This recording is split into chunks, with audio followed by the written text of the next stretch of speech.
Hello and welcome to everybody who is joining us today for this seminar on secured transactions. We are delighted to have you with us, and I'm sure you're going to find the next 2 hours very instructive.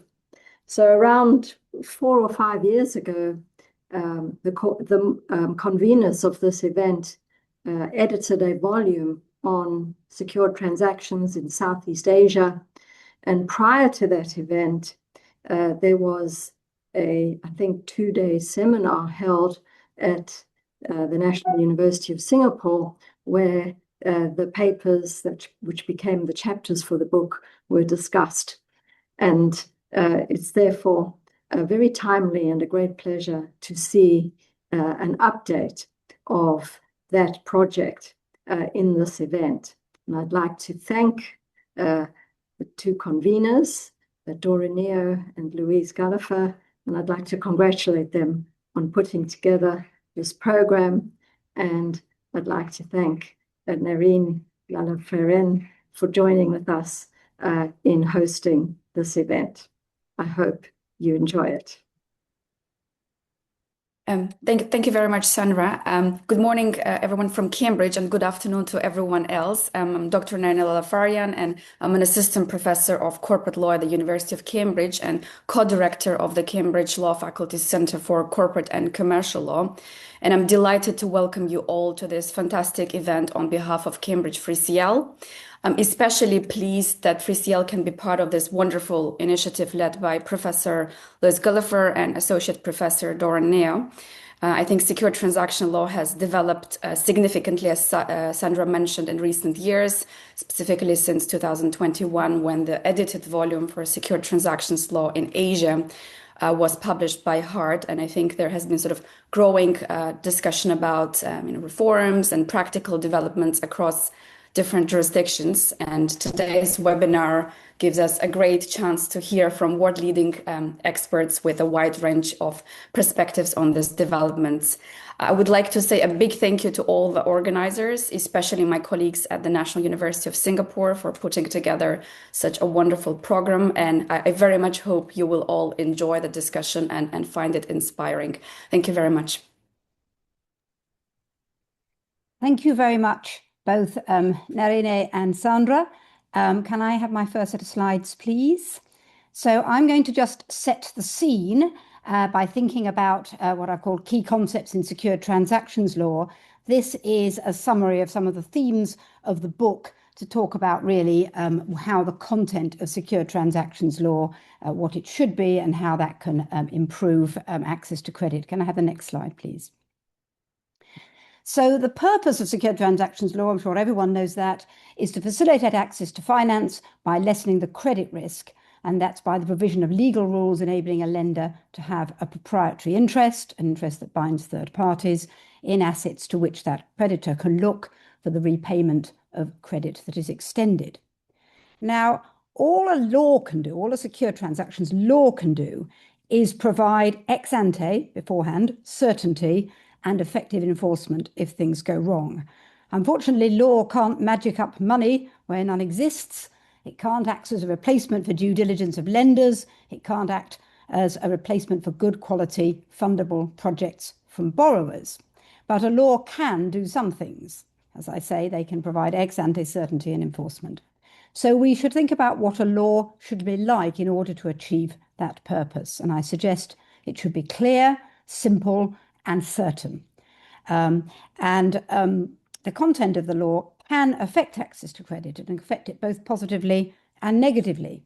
If the content is good, then it helps provide certainty and decrease costs. If the content is less good, it increases costs through uncertainty or complexity. So I'm going to talk about 5 different aspects of a law, the kind of content that facilitates access to finance. You can see them there on the screen, and I'll go through each in turn. This is a very brief version of what was discussed in the book in some detail, particularly in a chapter by Professor Charles Mooney on what he called the modern principles. We're going to call them the desirable aspects or features of a secure transactions law. And in the book, they were used as one of the benchmarks against which the national laws were assessed. Now, there are some models in relation to these types of features of a secure transactions law on which reform can be based. I've set out a few at the bottom of this slide, particularly, of course, the UNCITRAL Model Law on Secure Transactions, which has been used as a model by some of the jurisdictions we're going to hear about, I think Pakistan and the Philippines at least.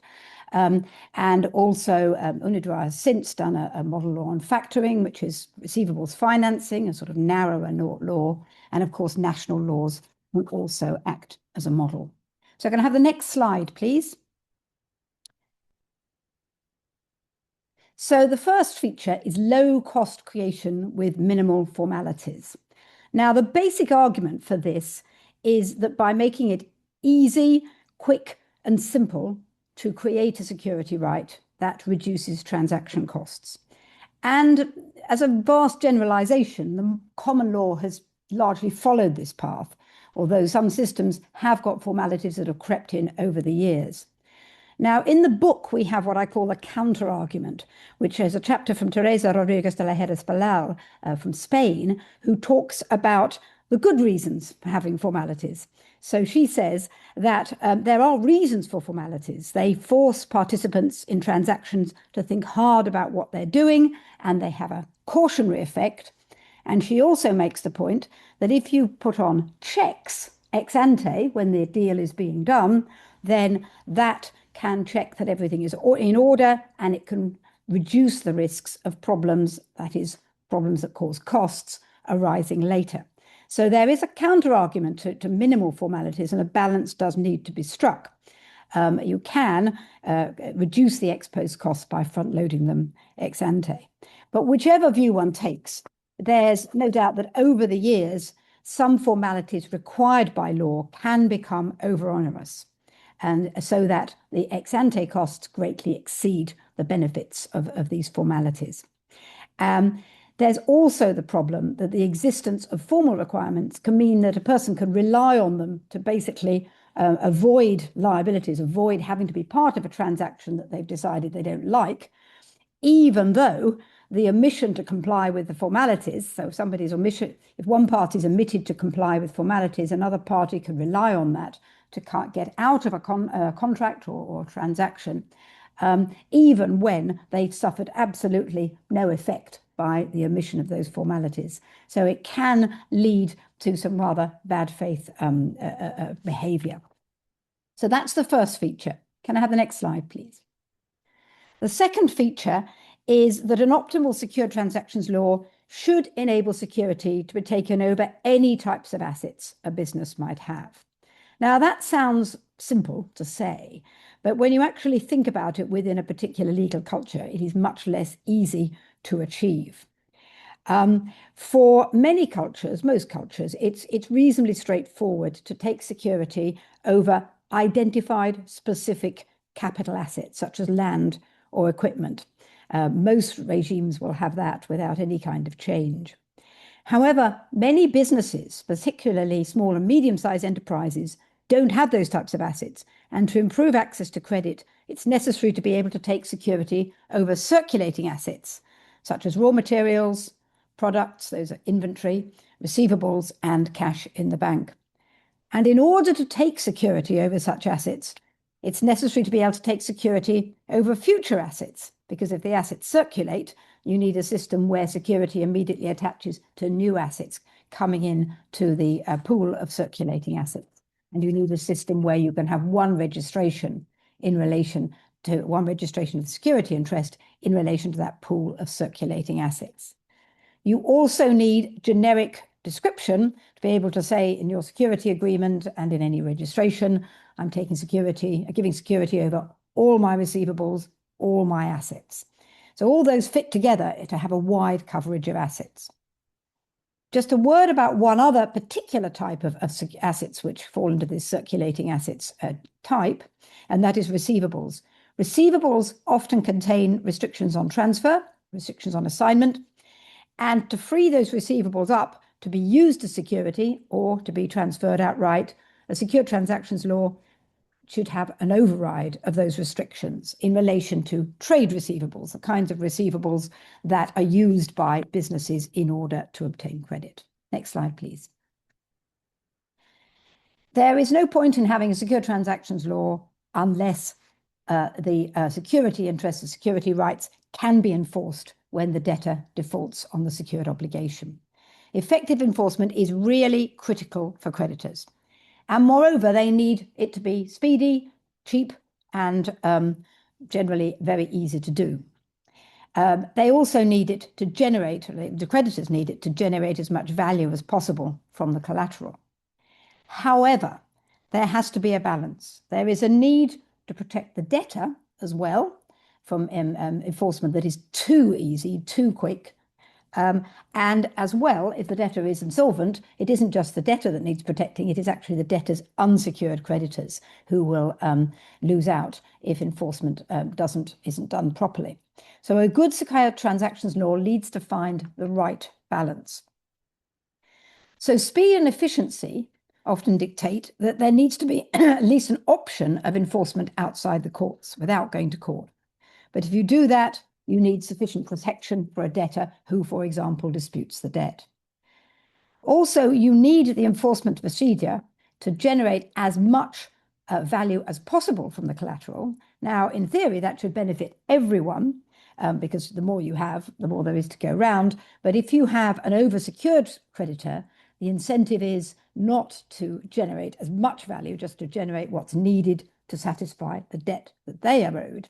And so you need the law to protect the unsecured creditors and the debtor to make sure that a reasonable price is obtained. There's also the question of interaction with insolvency. I'm not going to say anything about this, it's quite complicated, but it's very, very important in practice. Next slide, please. Okay, now, security rights are hidden unless something's done about it. They're hidden proprietary rights, and you have to take steps for publicity so that other third parties know that they see security rights exist. Otherwise, there's usually no visible sign of it. So most security regimes have some form of publicity built in. Anyone, therefore, who's planning to take an interest, whether a security interest or an absolute interest in an asset, can find out if it's already encumbered with a security right. Now, for security over most types of assets, the best kind of publicity is registration. So an optimal secured transactions regime will have a registration regime that is cheap, reliable, and transparent. Now, again, easy to say, less hard to achieve, and in practice, there are many choices to be made at a national level. For example, should there be one registry for the whole country, or should there be local registries? Centralization is best in theory because everything is in one place, but in a large country, it can lead to problems. Also, do you want a single registry for all assets, or would you have different registries for different types of assets? A single registry would normally be debtor-based, so that the security interests, security rights are registered against the debtor's name, and they normally work very well, in particular, where security is frequently taken over all assets or generic categories of assets. Whereas if you're looking at security over very high value individual assets, an asset-based registry may be more desirable, which is likely to be specific to that type of asset. So the classic example is the Cape Town Convention International Registry for International Interests in Aircraft Objects. The other choice, should it be a notice filing system or a document filing system? A notice filing system where only notices are registered is quicker and cheaper and has the benefit of permitting advance registration, whereas a document filing system registers more information and there's more publicity out there. Now, some of the issues I've mentioned can be sorted out with improved technology. There's a lot of talk about registers being interoperable and talking to each other. You could have a notice on an online form and so on. And that's one of the things that is clearly happening and has happened in the last 5 years in this space. Next slide, please. The last one of these desirable features is clear priority rules. A secured creditor wants to know that there is no chance that someone could jump ahead of them in priority in relation to the collateral. So if you lend against assets worth $100,000 or whatever, you want to make sure you're first in the queue in realizing and getting that 100,000. And to do this, you need clear priority rules. And the simplest and normally the best is, if you have a register system, is order of registration. It means that you can register and then nobody can jump ahead of you. And it also means that subsequent potential secured creditors can find out about your interest. Now, to make a system like this work, you need the rules to be clear so that people know what they are. And if there are several registries, you would also need to have interaction between them. Otherwise, the method of finding out information is more complicated. However, in relation to some sorts of assets, registration is not always the most optimal method of publicity. And many systems do allow security rights to be made effective against third parties by taking possession. That relates usually to tangibles, sometimes now to what we might call quasi-tangibles. May hear about that later. And other systems as well have something called control as a third-party effectiveness method over such things as securities. So you need priority rules other than first to register to deal with these other methods. And for various reasons, you also normally have a rule where specific assets are acquired with an injection of new cash. The security right in those assets has priority over a security right over circulating assets known as super priority. Next slide, please.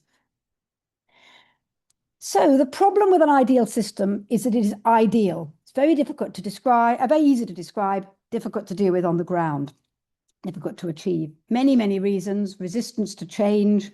There are reasons, very good reasons why a system won't work in a particular economy or a particular legal culture. Wholesale reform on the lines of the model law on secure transactions, it's not always possible to achieve. And what we found when we did the book is that the reform is often piecemeal, and that, of course, brings its own challenges. Sometimes different parts of the law don't get together well, and you can end up with a very confusing picture. There can be other obstacles to reform. People have to understand how to use it, and you need serious capacity building, or the legislative process may itself be a problem if the government decides it has better things to do with its time.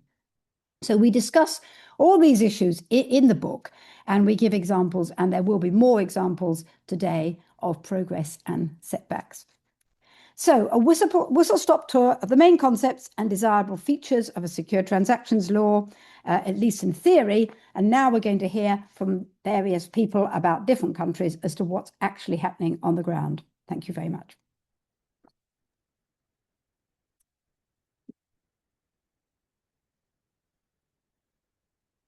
Hello, my name is Dora from NUS, one of the editors of the book and currently a visiting fellow at Cambridge University.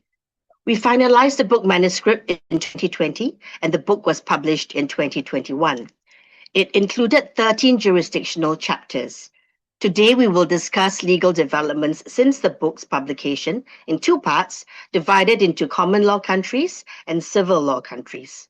A snapshot of the law as discussed in the chapters will be provided prior to the updates for each jurisdiction, together with a brief introduction of the speaker. We are very grateful to our distinguished speakers for their contribution to this webinar. For more details about the speakers, please look at the full event brochure where their bios are set out. If there is time after the presentations, we hope to be able to take your questions and hear your comments. We will start our discussion of the common law countries covered in the book. The law in Singapore has remained stable, and there have been no significant legal developments since the book's publication. The system in Singapore is largely based on case law, supplemented by a few statutory provisions, primarily the registration provisions of the Companies Act. The law reflects many of the desirable qualities mentioned by Professor Gullifer earlier, although there are also a few significant deviations. The law largely works well in practice, despite being fragmented and somewhat untidy, in common with traditional common law systems like the UK. The legal community in Singapore has, through the years, developed expertise to deal with the complexities of the law. Singapore has done well in economic rankings, and there is little impetus for secured transactions law reform. Malaysia was not a jurisdiction that was covered in the book. Developments in Malaysia illustrate the wider interest in secured transactions law reform in Asia. Malaysia is looking into implementing a unified legal framework for security interests in movable property. This includes a new movable property registration system with online notice filing. The initial impetus for this was to respond to the 2015 World Bank Doing Business report, which had identified gaps in Malaysian law. A draft movable property security interest bill has been prepared and is in the process of consultation and finalization before being presented to the Malaysian Parliament. Let us move on to consider the common law countries where there have been some significant developments, starting with Bangladesh. The Bangladesh chapter in the book concentrated on the then draft Secured Transactions Movable Property Act. The draft act was modeled largely on the Ontario and Saskatchewan Personal Property Security Acts of Canada. It was also influenced in some respects by the UNCITRAL Model Law of Secured Transactions. The draft act reflected the desirable qualities highlighted by Professor Gullifer earlier. The chapter concluded that if enacted, the act will institutionalize the international best practice compliant legal regime and be a model for legal regimes in the region. The Bangladeshi Secured Transactions Movable Property Act was enacted in 2023 with some deviations from the draft act that was discussed in the book. We are happy to welcome today one of the authors of the Bangladeshi chapter, Mr. Junayed CHOWDHURY, who is the managing partner of Vertex Chambers in Dhaka. Mr. CHOWDHURY will speak about legislative gaps in the new act. Junayed, over to you. Good afternoon, ladies and gentlemen. Professor Gullifer and Professor Neo, thank you very much for having me and all of us participating here. We're grateful for the opportunity. I will straight away jump into the issues involved vis-a-vis Bangladesh. So it was a draft act, was a culmination of a project which went for 7 years from 2015 to 2021.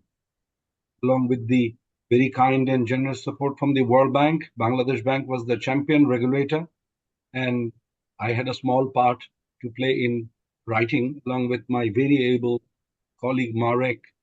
We drafted it. But then there was a 2-year gap between 2021 and 2023. And in between 2021 and 2023, I used this overzealous executive involvement in the draft act, culminated into what we have now, a Secure Transaction Collateral Act of 2023. The reason I say overzealous is the initial draft act, as Professor Gullifer said during the beginning of our presentation, which we believed was certain, it was clear, and it was simple. And because it was certain, it was clear, it was simple, for necessary requirements, it was tad bit long also. It was roughly 101 sections covering a lot of eventualities. But the draft act, as it was curtailed by the relevant ministry along with the then management of Bangladesh Bank, was reduced to 33 sections. Then what we said, that all right, you have taken out 60% of the draft act. Then they came back to me. By that time, I was no longer involved in the lawmaking process. I said that why didn't you put all these in the rules, the ones that you've taken out? That never happened. So here we are with 33 sections, a law, which again, going back to what Professor Gullifer said, is in my humble view, is not certain, certainly not clear, and has complicated things. I will show a very important example. If you can go to the second slide, please. This is slide 4. So what we are missing in terms of clarity or certainty the draft act, sorry, the final act doesn't have any conflicts of law provision. To take some examples, it doesn't have the stipulation regarding the validity, perfection, or the effect or of perfection or non-perfection of a security right in goods in cross-border transaction.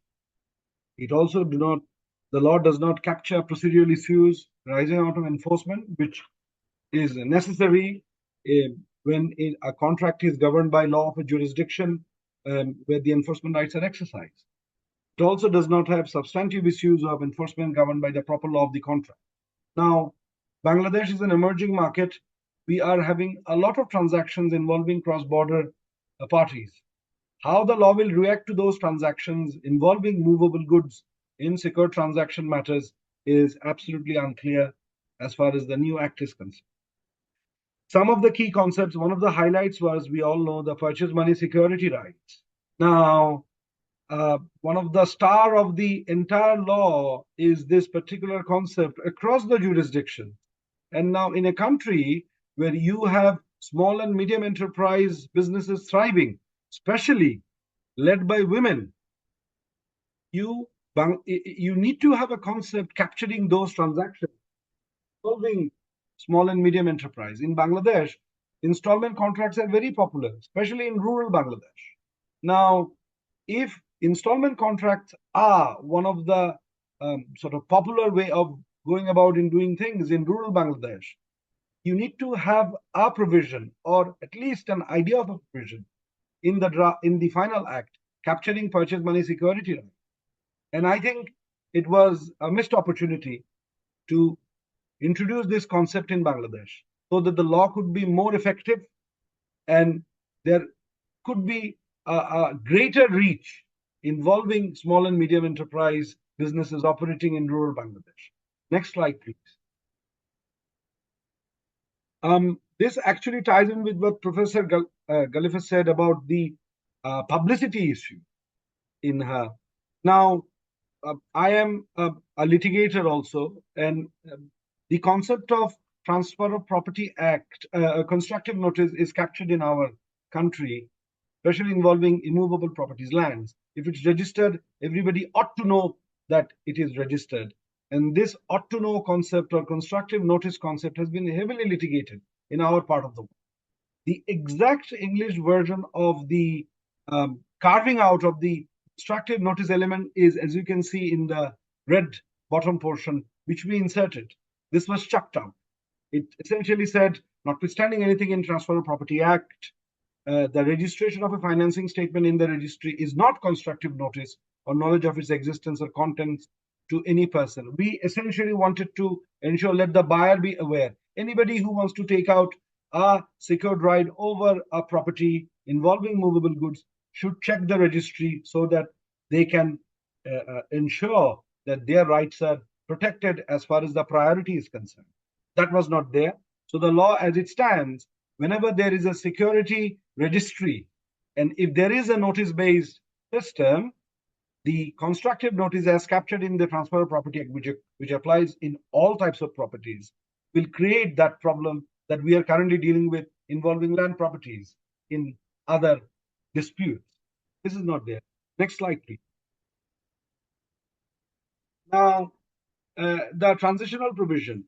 We have had historically transitional provisions that worked well in Bangladesh, but for some very odd reasons, it was not there.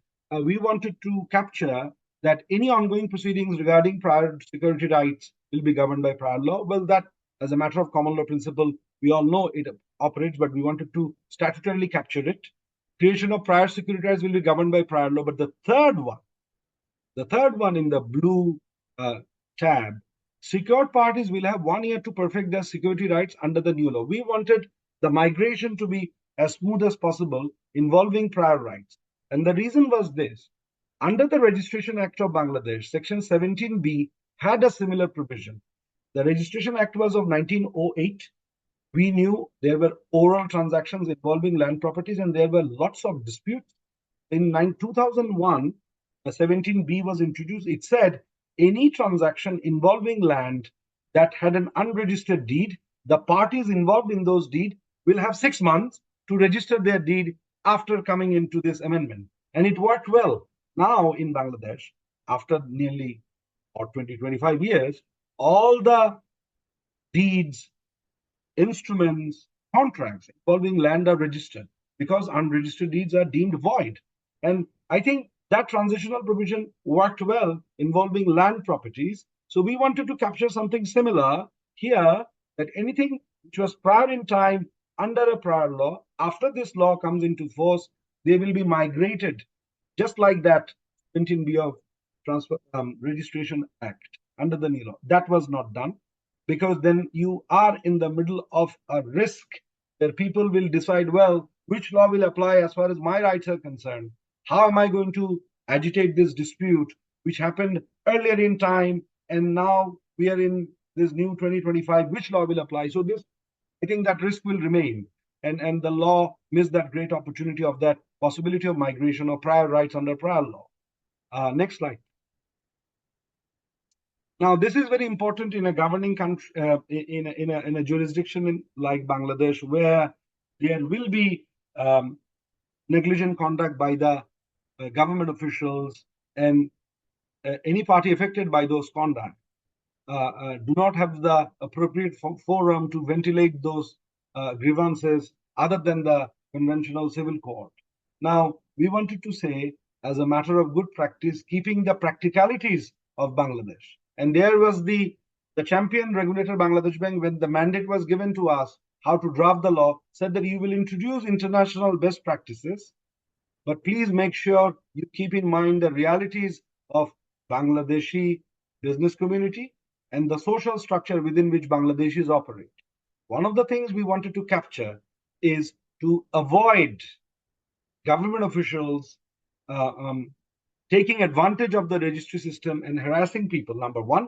And the other thing was where parties, out of spite or in bad faith, if they create something which affects adversely the innocent party, that they could actually go to a forum and seek compensation for those particular illegal, for lack of a better word, activities, either by a private party or by the negligence of the government official. So we wanted to capture unauthorized registration, then whether you can seek reasonably foreseeable loss or damage, and recovery of loss and damage for government in case of error in registration operation, if you can prove within certain threshold that those errors were committed not bona fide, but with ulterior motive. And to cover that, as Professor Gullifer said, the balancing act, we said that, okay, fine, giving certain rights, and then we wanted to put a limitation period for the affected party to bring that particular action. Because in our law, especially under the Limitation Act, if a special limitation is given under a special law, there are a series of judgments that that law will prevail. So we wanted to balance that out. Again, the government did not take into account those suggestions, and it is no longer there. So there are those problems remaining under the current act. So next slide. I think I am at the end of my line. If I have time, and if I could talk on and on about the problem. As I've said in the beginning, 60% of the law is no longer there. The one that we wrote and the one that we covered in that very brilliant book that Professor Gullifer and Professor Neo edited.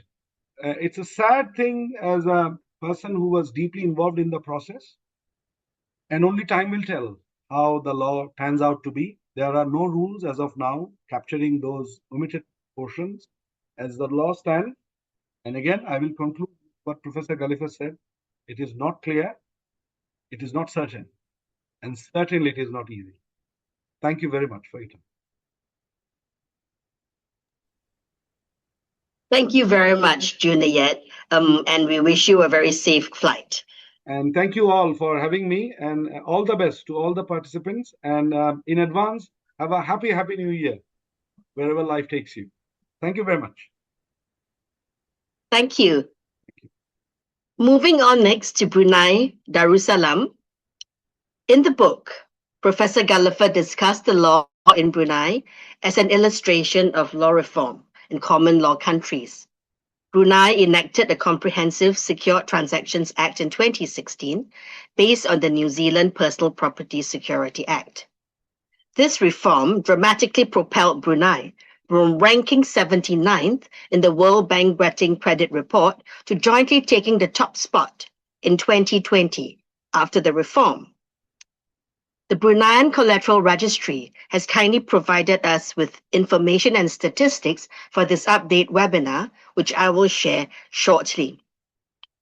Brunei has focused on capacity building post-reform to ensure the effective implementation and sustained use of the new Secured Transactions Framework. The Collateral Registry has concluded 2 series of capacity building programs in 2020 and from 2023 to 2024. These programs engaged a broad range of stakeholders, ranging from banks and finance companies, legal practitioners, members of the judiciary, and representatives from the business sector. The training sessions were aimed at enhancing stakeholders' understanding of the new legal provisions and strengthening their confidence when applying the new framework in practice. Let me share my screen.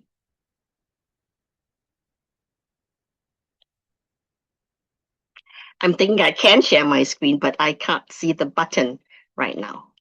Yes.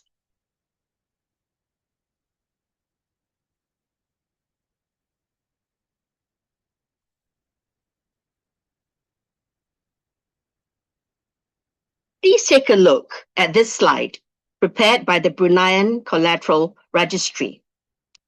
I will focus on the right half of the slide, which shows the breakdown of collaterals by type, updated as of 31st October 2025. The big pie chart shows that most of the collateral registered comprised of motor vehicles, that's the dark green segment, which totaled 85.9% of registrations. General collateral, that is the olive green segment, made up 10.1%, and other types of collateral, the dark gray segment, made up 4.6%. The number of financing statements registered within the collateral registry has seen a robust growth since it commenced operations in December 2016.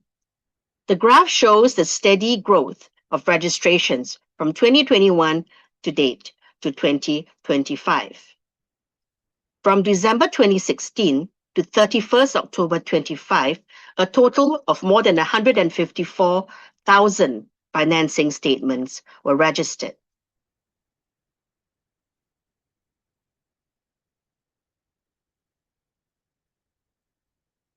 Let us now move to developments in India. The Indian law on secured transactions is complex. It is contained in various statutes and is also based on common law principles. Possessory security is covered by the Indian Contracts Act. Non-possessory security is broadly covered under the Securitization and Reconstruction of Financial Assets and Enforcement of Security Act, a mouthful, but it's also popularly known as the SAFASI Act of 2002. This applies only for loans of at least 100,000 Indian rupees, which are granted by banks and financial institutions. After its amendment in 2016, the SAFASI Act now displays most of the desirable characteristics of secured transactions law, despite not adhering to the typical format of a personal property security statute or being based on the UNCITRAL Model Law. It is supplemented by the Factoring Regulation Act 2011, which facilitates the assignment of receivables by any person in favor of a factor. We were saddened to hear that the writer of the Indian chapter, Mr. M.R. Umaji, passed away in 2024. To discuss the developments in India, we are grateful to have with us Mr. Debanshu MUKHERJEE. Mr. MUKHERJEE is a co-founder of the Vidhi Center for Legal Policy in New Delhi, a think tank that advises the Indian government on law reform projects. Over to you, Debanshu. Thank you so much, Professor Neo and Professor Gullifer, for the opportunity. I'll just quickly share my slides. I hope you can see them.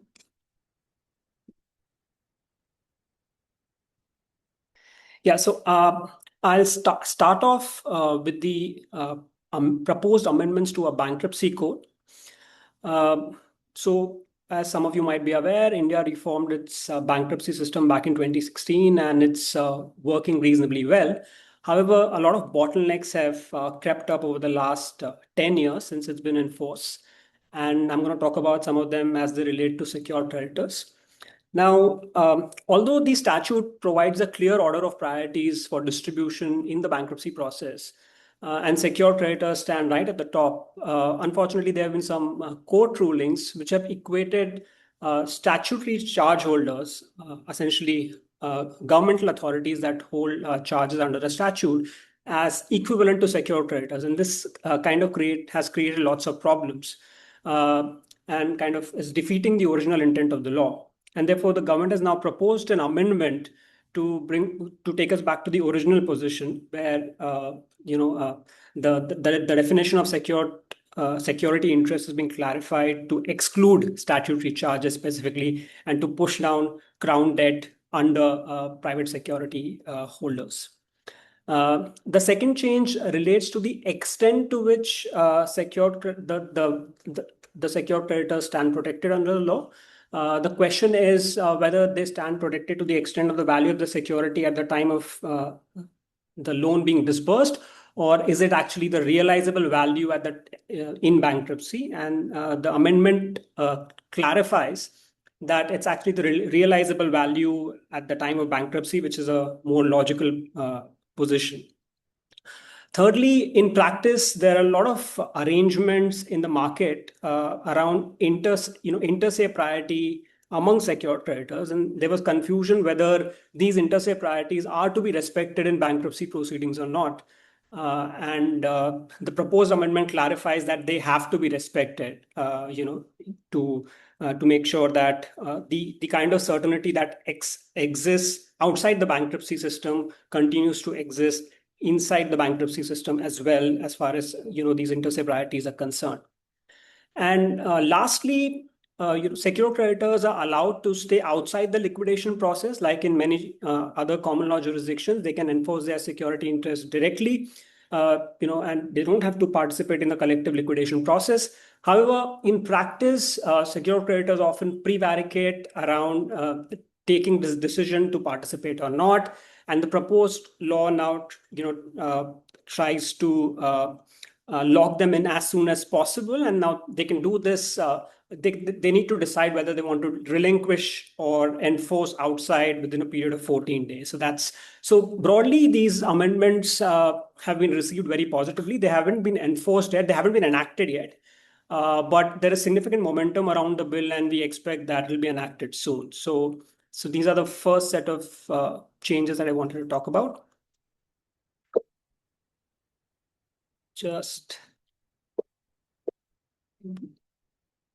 Yeah, so now coming to the next piece, which is around our factoring regulation framework. So India introduced a factoring regulation law back in 2011, but unfortunately the market really hadn't taken off for several reasons.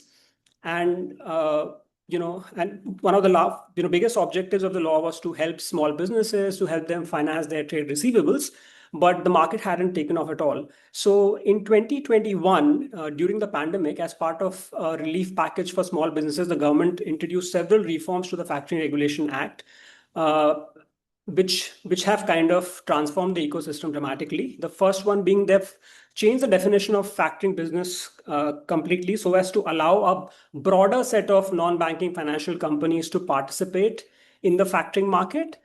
Earlier, only a specific class of non-banking financial companies were allowed, and now any kind of NBFC or a non-banking financial company is allowed to enter into the factoring business. Secondly, the concept of receivables has also been expanded significantly. Earlier, it was restricted to a limited class of goods and services. Now, it's been expanded beyond the original provision, and also extends to receivables relating to infrastructural facilities or services. And lastly, the concept of assignment itself has been broadened. So now, it's now also possible for assignment of a partial interest in a receivable, which was not the position earlier. So broadly, these changes have contributed to the development of the market. And earlier, while there were only very few players providing this service, currently the ecosystem has expanded dramatically. Small businesses are benefiting significantly because of the changes proposed in the factoring framework. The Reserve Bank of India, which is India's central bank, is the regulator for factoring business, and it has come up with regulations for overseeing the system more effectively. The second regulation mentioned here, which is on assignments, also talks about the process for registration of the assignment of receivables, so that all of the all the creation of security interest is specifically recorded in the public register. And as I said before, this has helped in development of the market significantly. Lastly, coming back to the SARFAESI Act that Professor Neo mentioned, it's our primary debt enforcement law. It's the main law through which banks and financial institutions enforce their security interest outside the court process. It's been working relatively well since 2002. We don't have any major changes since the book chapter was written, but there's been one major case law, and I just want to briefly talk about it. So under our process, the creditor is allowed to enforce the security interest outside the court, as I said, and this is usually done through a public auction. Under the law, the borrower is allowed to redeem the asset by paying whatever is due to the creditor until publication of the auction notice. However, in practice, courts have permitted borrowers to do this until execution of the sale, which has in a way undermined the entire auction process. And this issue has been litigated for several years. And in 2023, the Supreme Court settled the position and said that this is not done. Once the public auction has started and the notice has been put out, the borrower should not be allowed to redeem the asset, because one needs to maintain the sanctity of the auction process. So this is again a positive development for the secured credit market, because it actually supports the written letter of the law and clarifies the original intent. Lastly, as Professor Gullifer mentioned at the beginning, it's important to capture information around security interests in a publicly available information system. And in India, unfortunately, we have a very fragmented system. Different kinds of charges are recorded in under different statutes and under different platforms. So there is a move to centralize all of this in a national financial information registry. The details of this are not out in the public domain yet, but there has been a budget announcement that this will happen soon. And the expectation is that there will now be a central registry for all kinds of financial information in India in a central registry. And as you know, India is a federal state in which, we have authorities both at the level of the central government and the state government. So the idea is that under this, we will have a common database for all kinds of financial information and security interest. And again, this will hopefully support the secured credit market. Yeah, broadly, that's about it. I'll stop sharing now. Happy to answer any questions at the end of this time. Thank you very much, Mr. Mukherjee. I think we're making very good time. Moving on next to Pakistan. The Pakistani chapter in the book discuss what was then the governing statute, the Financial Institutions Secured Transactions Act 2016. This act was based on the UNCITRAL Legislative Guide to Secured Transactions, which might have led an observer to assume that it would embody the desirable features of secured transactions law mentioned earlier. But this was not entirely the case because of deviations in order to take into account local constraints. The 2016 Act was amended in 2021 after the publication of the book. Information about developments in Pakistan has been kindly provided by one of the writers of the chapter, Ms. Zara Abid, who is a partner at Haider Mota and Company, a Pakistani law firm. Professor Gullifer has prepared PowerPoint slides based on this information, and I will hand you over to her to explain the developments in Pakistan. Thank you very much. Just while we get the slides up, I mean, I have to say that I'm really just presenting what Zara has said, and so this isn't really, I'm not necessarily in a position to say very much else. I should say, though, it really has struck me listening to particularly what Junayed had said, that in the book we had Bangladesh, who had this wonderful, shiny new act, which was going to be, you know, a fantastic act embodying all the great principles I was talking about.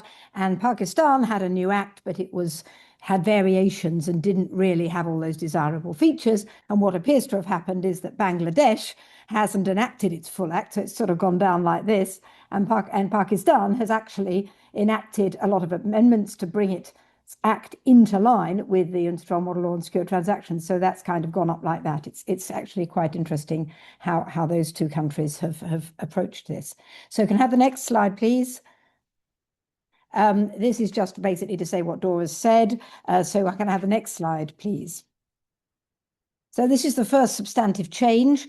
There was previously in the Act definitions of all kinds of specific security interests that we have in the common law, floating charges, pledges, hypothecation. That has all been taken out, and there is a unitary definition of a security interest, which is very like the definition of a security right under the model law of secure transactions. And so the rules on creation, perfection, priority, and enforcement now depend not on the type of security interest, just on the nature of the collateral.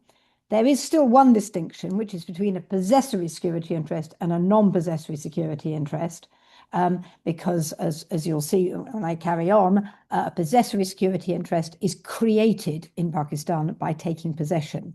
They don't conceptualize it as under the model law of secure transactions, where you have creation of the interest and then perfection by possession. Whether that makes a lot of difference in practice is, of course, debatable. And, of course, the other thing that determines the rules is the perfection method used. Next slide, please. So I've done a series of tables so you can sort of compare and contrast. First of all, various points on creation. Under the 2016 Act, the security agreement had to describe the collateral in a way that reasonably allowed its identification. And now there's been clarification that the description, these various descriptions satisfy that statutory requirement. So it is basically saying that you can define this collateral as all of the movable property or all movable property within a generic category, one of the desirable features I was talking about earlier. Under the 2016 Act, the security agreement had to state just the obligations secured by the security interest. The 2021 Act clarifies that that can be all obligations owed to the secured creditor. You don't have to list them like that. And thirdly, under the 2016 Act, this is quite technical, but it's actually very important in practice, especially in relation to warehouse receipts. So where you've got a security interest over collateral covered by a title document under the 2016 Act, it could be created by giving possession. Actually, what they've done in the 21 Amendment is just extend possession to where exclusive control is transferred, which I suppose, though I haven't looked into great detail, is consistent with the UNCITRAL Model Law on electronic transferable records, which is being enacted over in various jurisdictions. Next slide, please. Then you have registration. So again, some more amendments to take it nearer in line with the model law on secure transactions. The 2016 Act permitted registration of a security agreement. And now that option has been discontinued, and it's therefore now solely a notice-based registry, as I mentioned earlier, as one of the choices. 2016 Act didn't permit a financing statement to be filed before the security agreement was entered into. In other words, no advance filing, no advance in advance of the security agreement being entered into, and that is now permitted under the 2021 amendments. Again, a feature of a notice-based filing system that you get in the model law on secure transactions. And there was no maximum term specified before.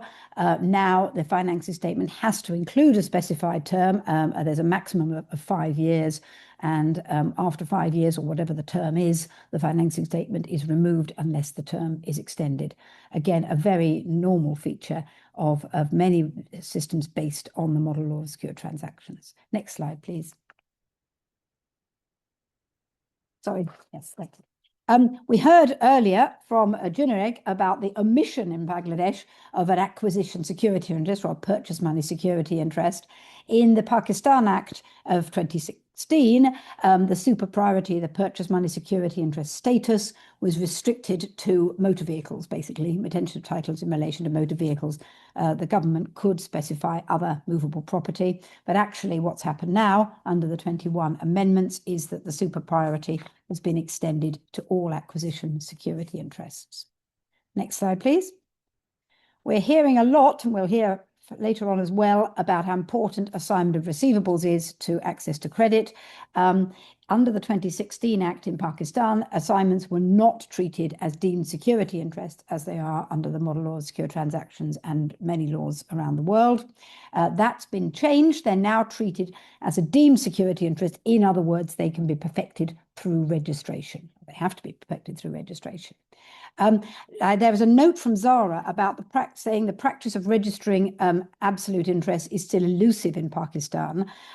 This is pure surmise on my part, but I noticed in the book, in the chapter, it was mentioned that because the Act was a federal act and because stamp duty is dealt with by provincial law, the Act didn't change the stamp duty on assignments of receivables.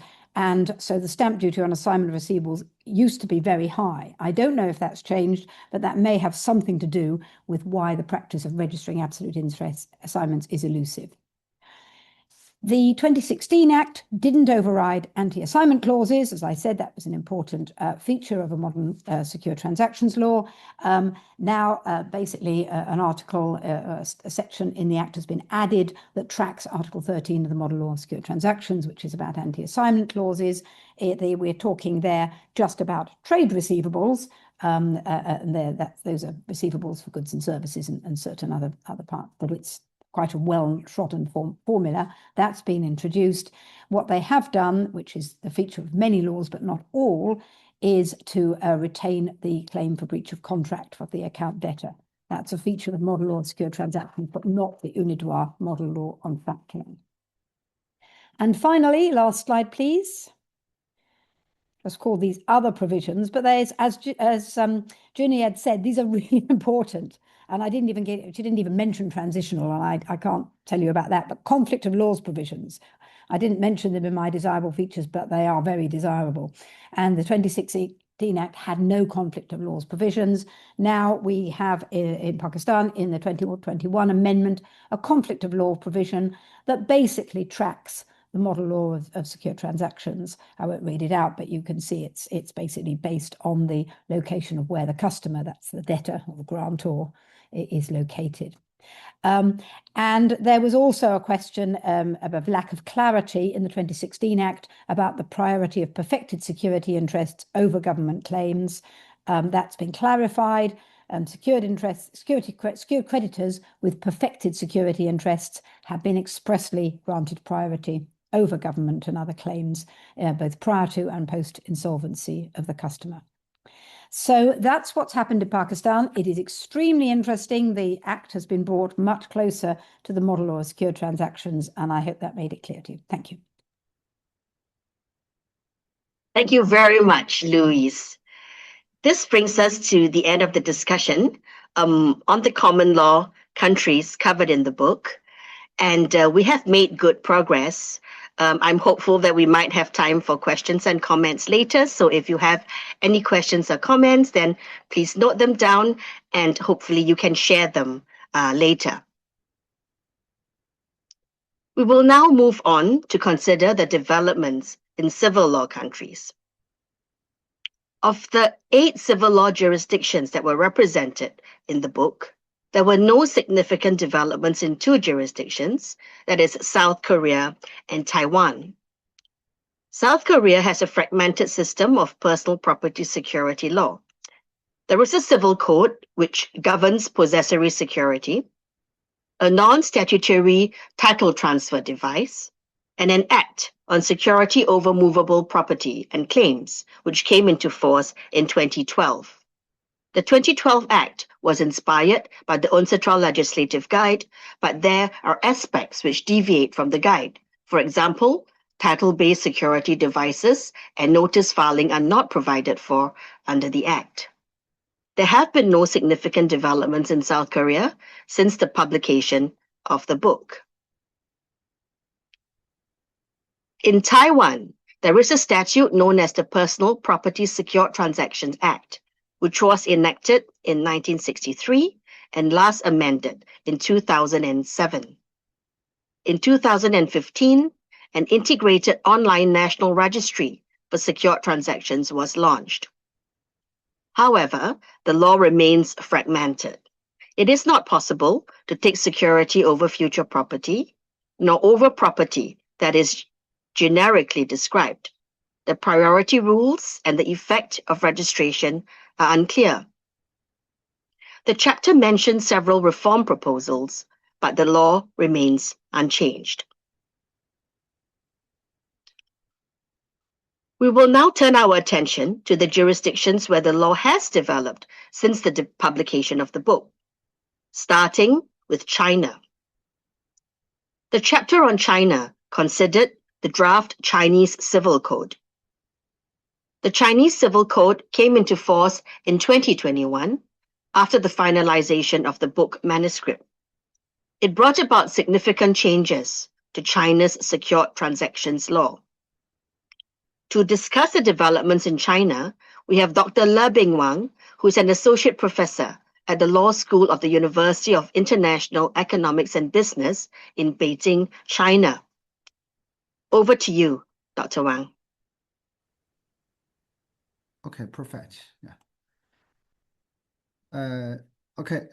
Thank you for the invitation by Dora and Professor Louise Gullifer. It's really a pleasure for me to see you after such a long time. Yeah. My presentation will focus on the latest development of Chinese secret transaction law after the new civil code. First, I will just give a very brief overview of the Chinese guarantee law in the context of the civil code.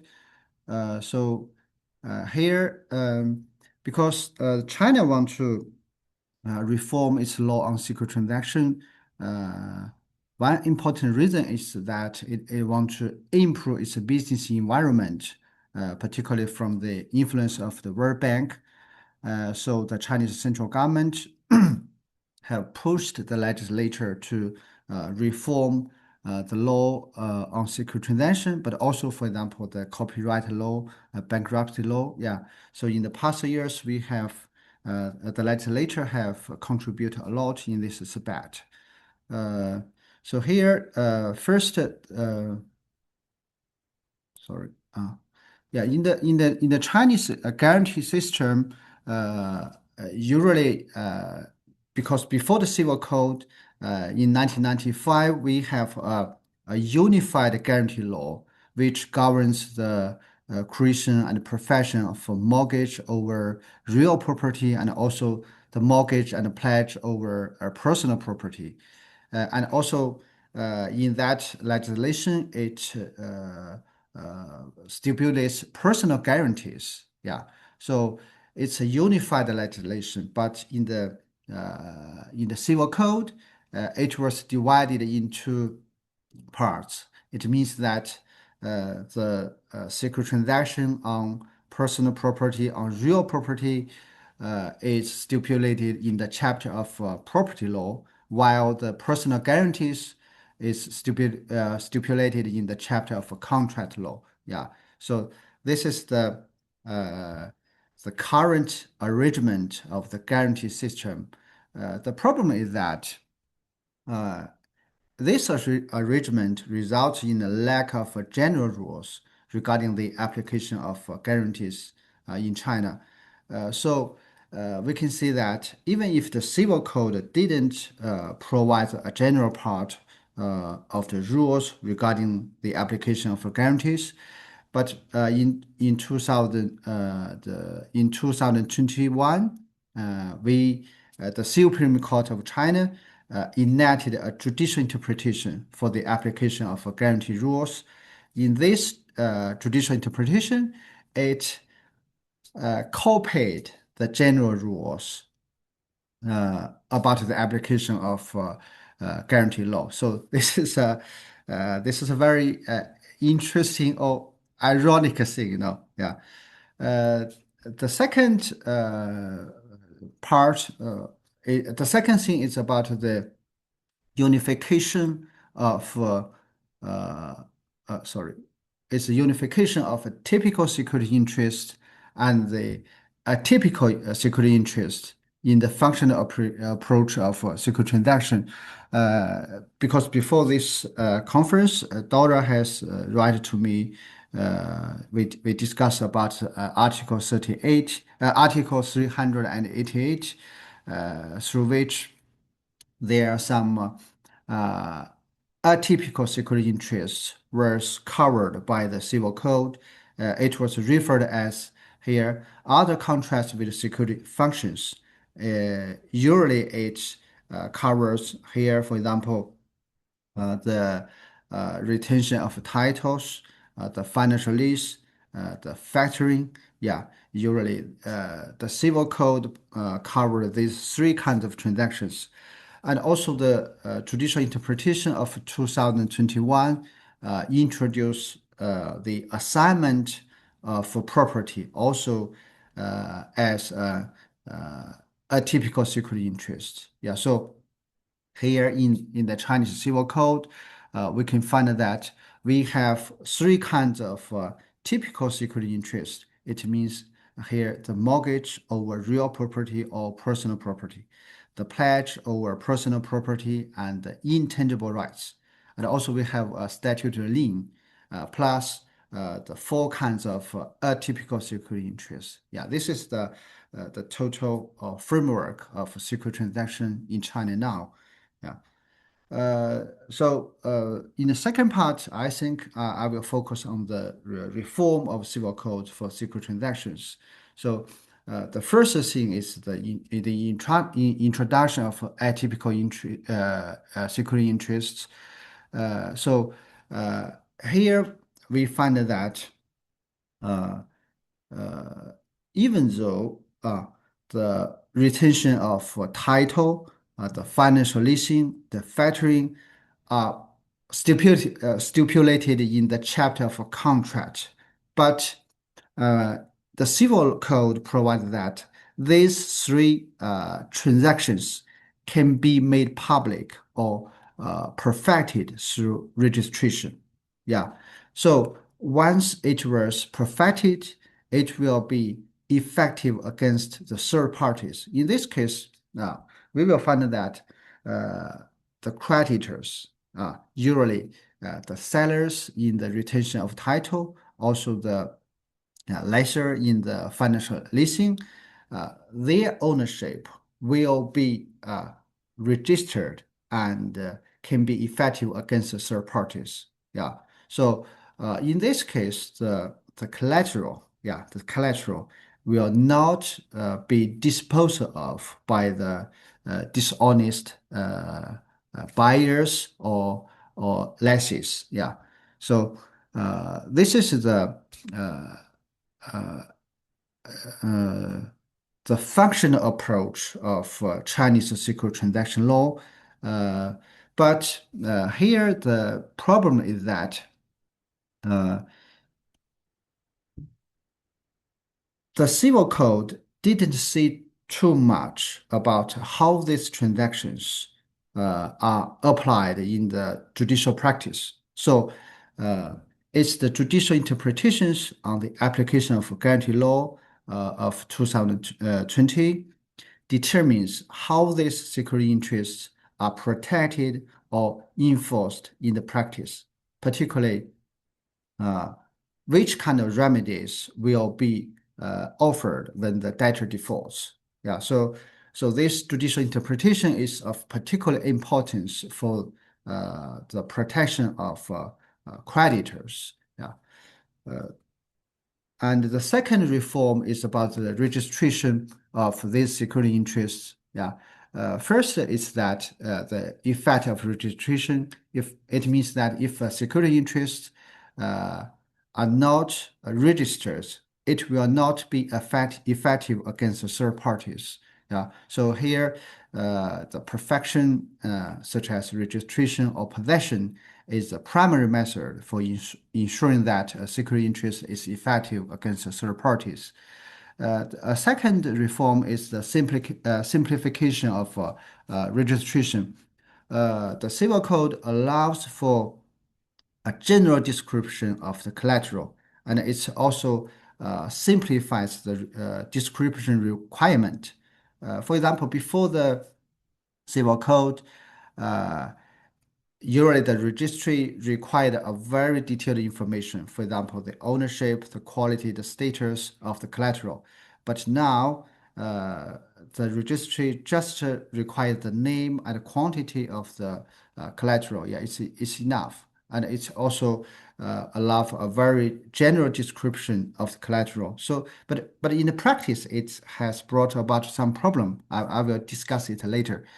The third is about the priority rules. So China now, we have established a digitized, centralized registry for secure transaction on personal property. So a clear and predictable priority rules have also been established in the Civil Code. It means the Article 414 and 415. Yeah. So the priority will be determined according to the order of registration. Yeah. So whether a subsequent secret party is good faith or no is no longer considered. So so here the priority is just determined by the order of registration. Yeah.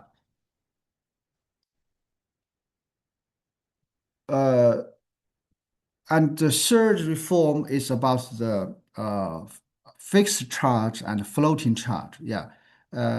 Because in the 2007 real property law, we have two provisions governing the creation of fixed charge and the floating charge.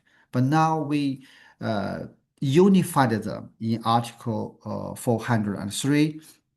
Yeah, so the Civil Code no longer distinguish fixed charge and floating charge. Yeah, but an important development is the limitation on the floating charge, because the Civil Code recognizes that a floating charge is effective upon registration. Yeah, so all properties acquired thereafter are subject to the charge. In this case, we will find that the floating charge is very strong or stronger than, for example, than the floating charge in UK. So the Civil Code poses a limitation on its effectiveness in two aspects. First, it's about the rule of purchaser in ordinary business in Article 404. In this case, the Civil Code will protect the bona fide purchaser in the ordinary business, so as to ensure the transaction security. Second, it's about the purchase money security interest stipulated in Article 416. It was usually known as super priority.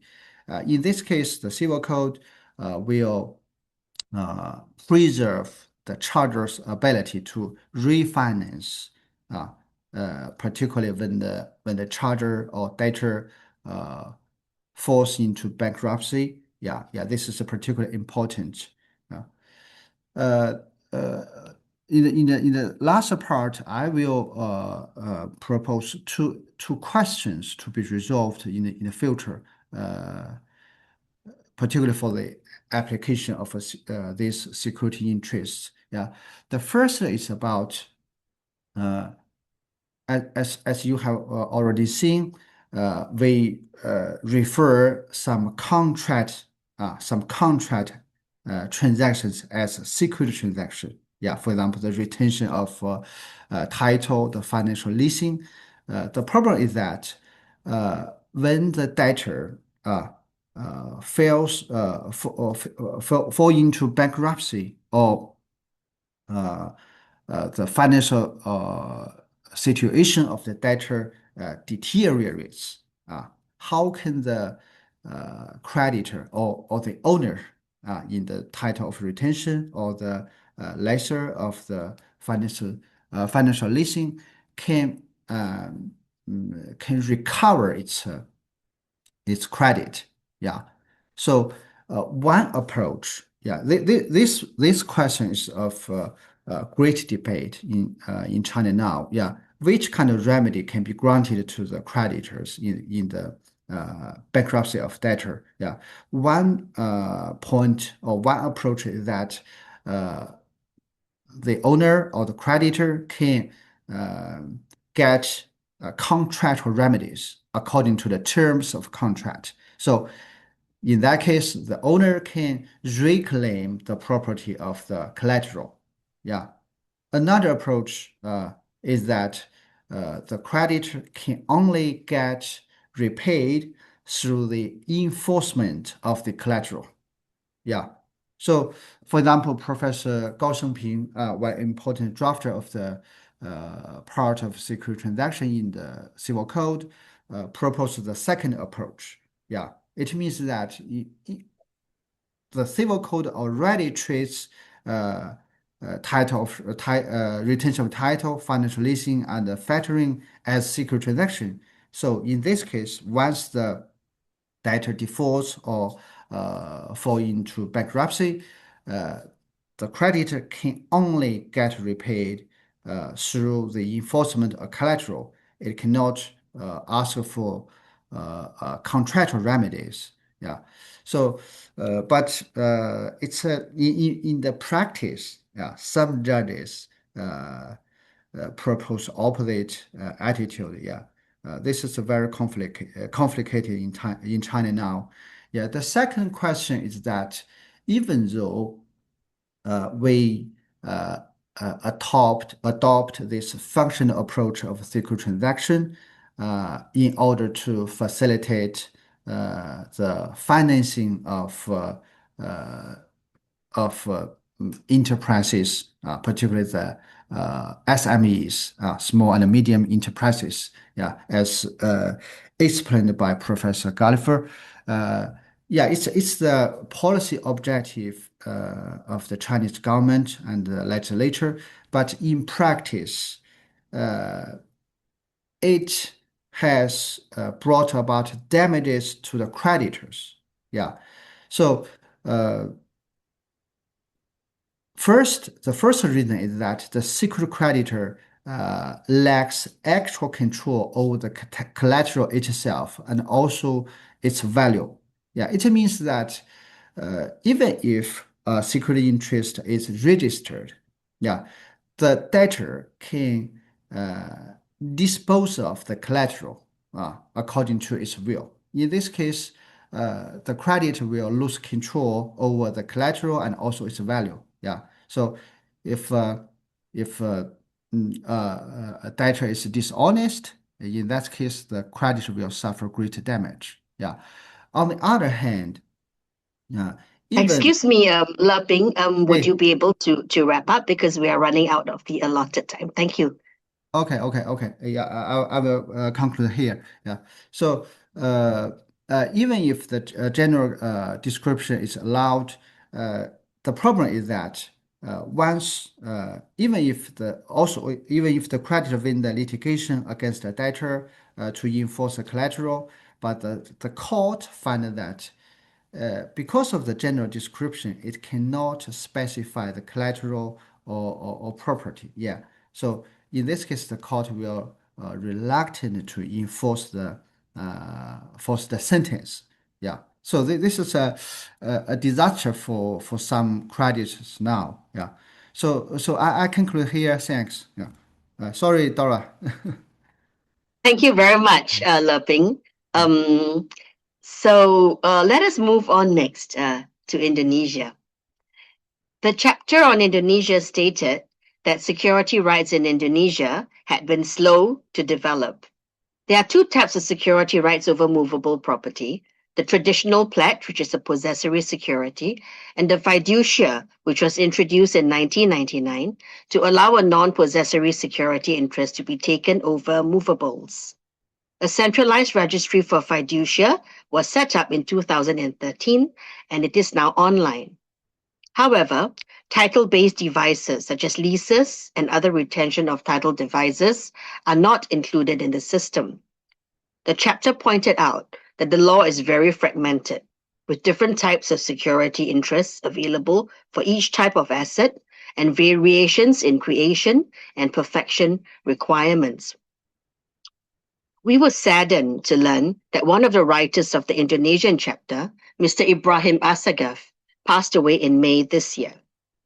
We are grateful that the other writer of the chapter, Dr. Aria SUYUDI, is here with us to discuss the legal developments in Indonesia. Dr. SUYUDI is a lecturer in business law at the Indonesia Jentera School of Law. Over to you. Thank you, Professor Dora. Good afternoon, everyone. Let me start my presentation. This is the update. Can you see my slides now? Okay, I have 5 minutes to complete my presentation. So this is the update of security transaction law reform in Indonesia post the publication of the book. Yeah. So this presentation will consist of 3 important large elements. First, about current development. Then the second one is update on the bill on movable securities. Yes, we are now still working on it after 5 years. It's still not yet completed. Then I will also share a little bit story about market dynamics regarding movable securities infrastructure. So with regards to current development, we are still use the same law that we wrote in the chapter, which is the law number 42 year 1999. And this law has been partially declared inconstitutional by the Constitutional Court as far as relate to the parate execution of instant execution in year 2020. Currently, the system is scored 57 in Be Ready Financial Service Report with sub report in regulatory framework scores 69, which is quite good, almost 70. But in the area of public services, it scores 40, quite bad. And in the area of operational efficiency is 60, which is regular average, in terms of Be Ready report. The discussion on an amendment of the law number 42 year 1999 is still ongoing. It has been started since year 2020. And this year and next year is still listed in the Legislative Priority Program 2026. I will talk about issues on the amendment in the later slides. But I will also say that market does not really make use the infrastructure provided by the government. While registration is mandatory, the utilization of the system to support business is minimum. No search or very few search use due to inefficient costs. I have also here capture of the Be Ready report element that you can see later. Okay, the Constitutional Court decisions takes away the important feature of the old law, which is the inability to do instant execution. It's now still available, but significantly limited. The fiduciary security agreement now must contain provision concerning mutually agreed events of default. And the actual event of default must be mutually agreed by both parties. So it cannot be automatically triggered by event. So both parties must virtually and verbally agree. In the case of no agreement of event of default, the decision on default must be obtained through a lawsuit to the court to determine the event of default. And then finally, repossession of security cannot be conducted if debtor refused to voluntarily hand over the collateral. So the only way is to go to the court. So up until now, no specific policy has been developed by the government to respond to the commercial court decision. Supreme Court is currently considering to issue a special expedited procedure for issuing court order on event of default, but it's not yet implemented. This is the statistic. As you can see, we have out of significant number of registration, we only have very low number of search or downloaded data. So it reflects very few use of the infrastructure established by the government. And the bill itself, there are several elements that is proposed to be changed. First, the scope of regulation. From the previously fragmented regulation, the new law proposes to consolidate 3 types of movable property collateral, which is the pledge, fiduciary security, and warehouse receipt into a single umbrella called movable collateral property. And then the law will be revoked. The object is still the same. It's expanding the collateral object, covering all tangible and intangible movable property, including object that will only exist in the future. For example, aircraft engine, helicopter, space asset, IPR, and also shares. With regards to perfection, if previously notarial deed is mandatory, the new bill proposed that a notarial deed is only required if the value of the object is above 50 million rupiah, which is about $3,500 US. Below that value, is no need to create a notarial deed. So it's still open. So it's not really notice-based, yeah, still required some document. Security data center, if previously the legal umbrella is fiduciary registry book, now the law will go fully electronic. It will establish a data center to establish movable property guarantee system. Enforcement, because of the decision of the Constitutional Court, it's still somewhat vague about how to regulate the instant execution. Probably may not be no longer instant execution, but there will be special procedure on that. For removal from the registry, now if previously removal from the registry will need to be reported by the creditors, now it can be made administratively. If even though the creditors does not file for approval, debtor can the government can automatically remove the registration if the registration has exceeded the time of agreement. And now it is now allowed to do multiple charges over similar asset. Okay. Market response, high number of registration because of mandatory nature, but very low use on registry. And now the fiduciary security registry is a standalone system not connected to other government services. From the side of Financial Service Authority, there is a new regulation number 47 year 2020 from the side of Financial Service Authority, which gives legal basis on the creation of asset registration agency. This asset registration agency is a privately owned and operates more or less similar with our fiduciary security registry, which aims to share data among the businesses. Currently, there is one asset registration agency called PT Rapindo. It's owned by Association of Financial Company and operate like fiduciary security registration office by sharing business data, thereby giving ex ante measure to check whether similar asset has been recorded by other company. So they basically share data. So basically, it has recorded 23 million asset data, 22 million vehicle asset, 120,000 heavy equipment asset, land building, ships, and factoring asset. And why they are very popular? Because they charge very low value. So basically 85% cheaper from the service provided by the government.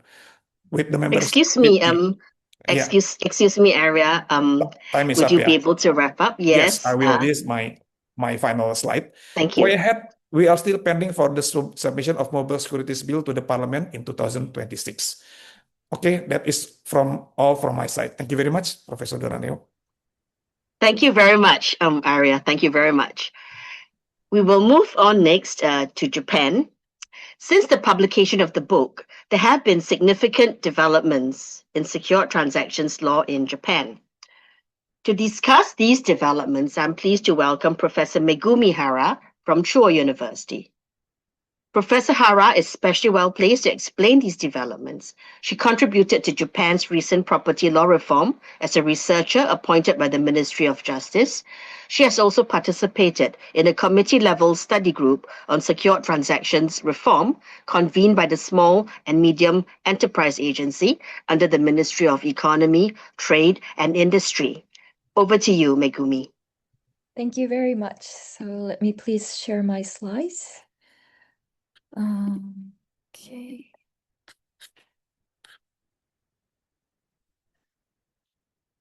Okay, so I hope you can see my slides, and let me begin.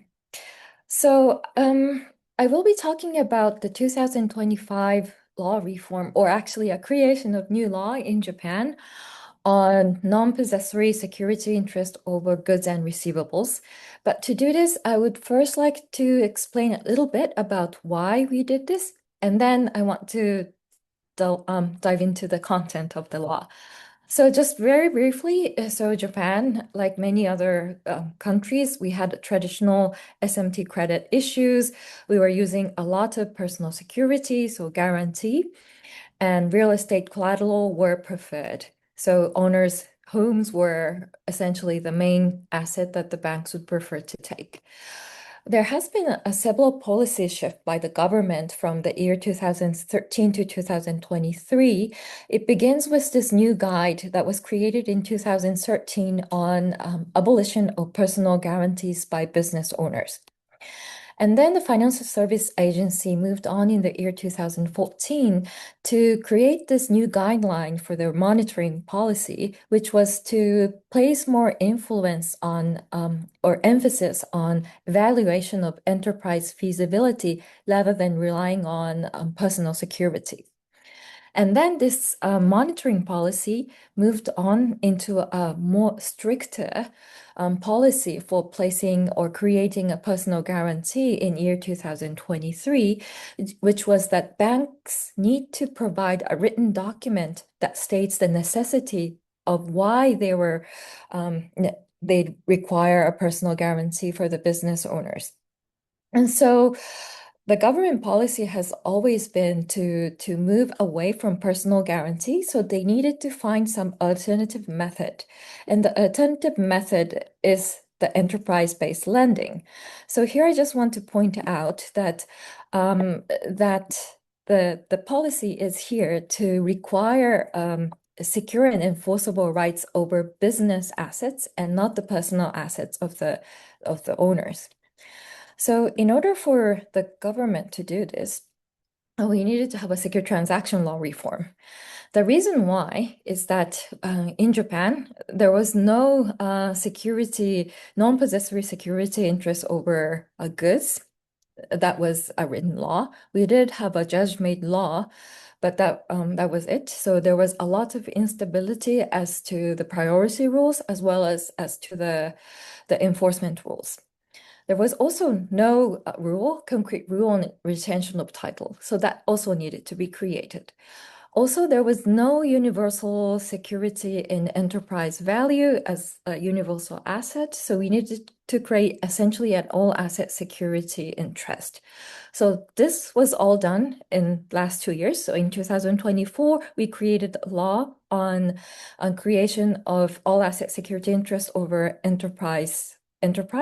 And then this year, we have created a new law on non-possessory security interest over goods and receivables, as well as that law covers retention of title. So, okay, my slides are not moving. Okay, good. So here I'm just reviewing what I just mentioned. So these are the statutes that we have that covers goods and receivables. The main new law is the 2015 Act on Joto Tampo, which is the transfer of title security interest for the purpose of security. And then there is the 2024 Act on Promotion of Business Finance, which creates a security right over enterprise value. So those are the two important reforms that have happened in Japan. But here I also state the Civil Code and the Act on Registration on Transfer of Goods and Receivables. These are all covered in the book, but it's important, so I state here. So Japan builds now a coordinated, or at least better than before, security ecosystem. So moving on to talking more about the content of Act on Joto Tampo, I'm going to use the term Joto Tampo to refer to the title transfer security interest and ROT for retention of title. So the purpose of this 2025 Act was to establish a statutory framework for security rights created by the transfer of title for security purposes, which is Joto Tampo, and retention of title. So Joto Tampo is now treated as a form of secure transaction with statutory perfection rules, priority rules, and enforcement rules. So now the Act has transformed essentially a judge-made law, which was in practice unstable, into a codified security right. So what are the core legal characterization of this law? So Joto Tampo now is considered as a security right. Before, there was a lot of discussion as to the nature of it. We weren't clear as to whether we should consider this as a full transfer of ownership or whether we should consider this as a creation of security interest. Now the law has shifted, still, though it's still neutral, that it is going to be considered as a security right. So the Act also decouples legal title from economic ownership. So secured creditor obtains title as a security interest, but debtor has the use and economic benefit of the asset until default. So Japanese law now functionally classifies Joto Tampo as security right, not as a disguised sale. So that's how I would analyze. The scope, which is quite interesting, is that it is applicable to security transfers involving individual goods, collective assets like inventories or fluctuating pools. But, sorry, this is important, which I'm missing a word. It excludes immovables. So land and buildings are excluded. Sorry, this is my mistake. So immovables are excluded from this law. It does cover receivables, and there is this catch-all category, which is the other asset that should cover any and all assets. And so we have the possibility of creating Joto Tampo over any and all asset, but there needs to be a way that the law can determine a third-party effectiveness rule. So our registration is very limited to a certain type of receivables and goods. So anything that falls outside of this needs to have its separate third-party effectiveness rule in order for the security right, the Joto Tampo, to be effective against third parties. So even though we have this possibility of creating a security interest or Joto Tampo for any asset, priority and third-party effectiveness are a different issue. So let me just go into more details about goods and receivables. So for goods, here I list the third-party effectiveness rules for Joto Tampo. So the statutes that cover is the 2025 Act, and then there is the old Act on registration of transfer of goods and receivables. So the third-party effectiveness rule, one is by the Civil Code, which is possession. So you can have an actual possession, or you can also have a constructive possession. And those would still qualify as a third-party effectiveness method under even the new law. The new law actually doesn't, even under the new law. And then there is the possibility of registration as well. So these are all third-party effectiveness rules that existed prior to this new law, and it will continue to exist even after the new law. So Japan retains delivery or possession, but provides registry-based perfection for goods. What is new is this next slide, which is on the priority. So the key reform rule is that a security right that is perfected only by constructive possession is subordinated to a later right perfected by registration or actual possession. So now we have a hierarchy of third-party effective, a hierarchy of priority rules. So depending on the method, the priority will be different. So the stronger method of perfection is registration under the Act of Registration for the transfer of goods and receivables. And if you create a possessively pledge perfected by actual possession, that has a higher hierarchy in priority. And then there is an enterprise barrier security right, which I will cover later, but this also have a higher priority. And all of this would have a priority over a security right that is perfected only by constructive possession. So constructive possession is a way that there is no actual delivery, right? That the debtor only declares that he is possessing goods for the creditor, and that's only the way that you can do a constructive possession. So the constructive possession will be subordinated to these stronger methods of perfection. The exception that exists is, okay, I just mentioned that, so we can skip that. So the important part is publicity hierarchy. So constructive possession is valid, but it's weak. So if we move on to receivables. So for receivables, there's also two ways of getting third-party effectiveness. One is the civil code way. We still have this. So debtor must receive notification or provide consent with a date stamp. So that is one way that we still have. Another way is registration under the Act of Registration for the transfer of goods and receivables. So this registration can only be done by eligible legal entities so far. And so these two are the possible ways. But priority rule here is quite interesting. It is different from goods. So unlike good, there is no subordination between methods for receivables. The civil code method and the registry have equal standing. So whichever comes first will have the priority irrespective of method.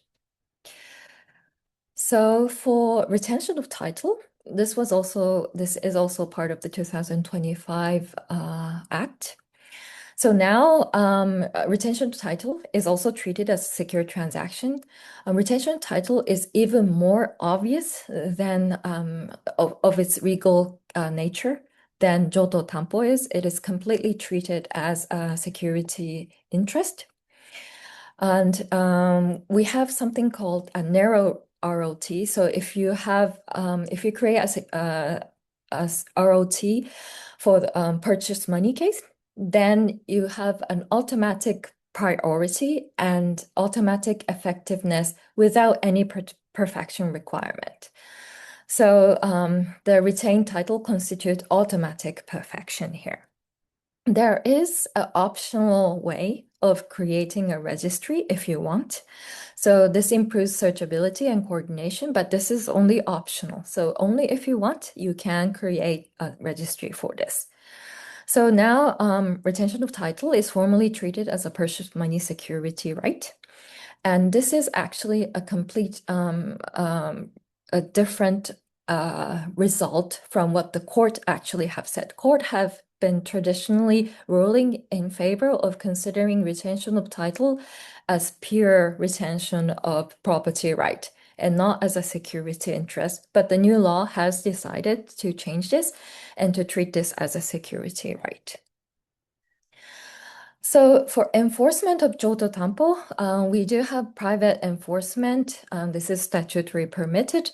There's two ways of doing this, appropriation with surplus return, or you can do a private sale with surplus return, or you can also go to the court and ask for a judicial sale. So I'm sorry that I put it in a private enforcement, but this is judicial way, so in court enforcement.